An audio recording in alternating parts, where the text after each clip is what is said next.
உன்னோட கட்டத்துக்கு நீ பிஸ்னஸ் பண்ணினா மூட்டை முட்டியாக தான் விடுவ. ஆனால் நீ பிஸ்னஸ் பண்ணாமல் படித்ததுக்கு ஏதாவது வேலை இருந்தால் போய் பாரு அப்படின்னு சொன்னாங்க.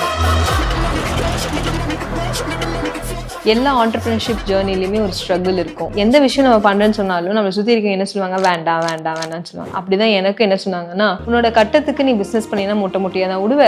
ஆனால் நீ பிஸ்னஸ் பண்ணாமல் படித்ததுக்கு ஏதாவது வேலை இருந்தால் போய் பாரு அப்படின்னு சொன்னாங்க. அதை கேட்டதுலேருந்து அந்த நாள் ஃபுல்லாக எனக்கு ஓடவே இல்லை. என்னடா இவங்க இப்படி சொல்கிறாங்க, நம்ம இப்போ தான் ஸ்டார்ட் பண்ணலான்னு முடிவு பண்ணி ஒர்க் ஏதோ பண்ணலான்ட்டு இருக்கோம். ஃபினான்ஷியலி ஃபேமிலிக்கு சப்போர்ட்டிவாக இருக்கணுங்கிறதுக்காக தான் நம்ம மோட்டிவிட்டி இவங்களுக்கு எப்போ சப்போர்ட் பண்ணுறது அப்படின்னு எனக்கு தோணுச்சு.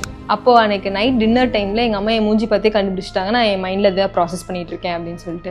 எங்கள் அம்மா என் பக்கத்துலேருந்து உட்காந்து என்ன சொன்னாங்கன்னா, அவங்க கரெக்டாக தான் சொல்லியிருக்காங்க அப்படின்னு என்கிட்ட எங்கள் அம்மா சொன்னாங்க. இப்போ ஒரு பண்ணை எப்படி உருவாகும் அப்படின்னு என்கிட்ட கேட்டாங்க. பண்ணை எப்படி உருவாகும்? கோழி விட்டால் பண்ணை வரும். கோழி ஒரு முட்டை போட்டு அந்த முட்டையிலேருந்து மறுபடியும் குஞ்சு பறித்து முட்டை போட்டு தான் ஒரு பண்ணை உருவாகும். ஸோ நீ ஒரு பண்ணையை உருவாக்க போகிறங்கிறது அவங்க லாங்குவேஜில் உனக்கு சொல்லியிருக்காங்க, நீ இதை அப்படி எடுத்துக்கோ அப்படின்னு சொன்னாங்க. ஆக்சுவலாக அதை கோல்டன் மந்திரா எனக்கு. இப்பயுமே நான் எனக்கு ஏதாவது ஒரு லாஸ் ஆச்சுன்னா, அது எனக்கு முட்டையாக போச்சுன்னா நான் என்ன யோசிப்பேன்னா, இது பண்ணையாக போகுது. நெகட்டிவாக பார்க்காம அந்த நெகட்டிவ்ல என்ன எனக்கு பாசிட்டிவாக எடுத்துக்க முடியும் அப்படிங்கிறத நான் பார்க்க ஆரம்பித்தேன். என்னை பொறுத்த வரைக்கும் முட்டை ஈக்குவல் டு லாஸ் கிடையாது, முட்டை ஈக்குவல் டு பண்ணை.